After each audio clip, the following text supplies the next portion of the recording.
Let's do this. There's 5.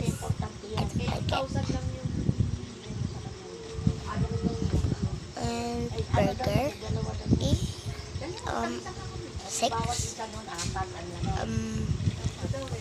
Pizza, that's my favorite. 4. Taco. I never taste taco because I'm in the Philippines. But 7. Next.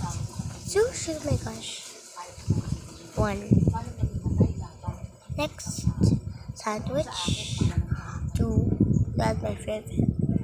Spaghetti 3. Noodles, that's my super favorite. I'm gonna put it at 1. No? Okay, fine. I feel like this. Ew, I don't eat salad.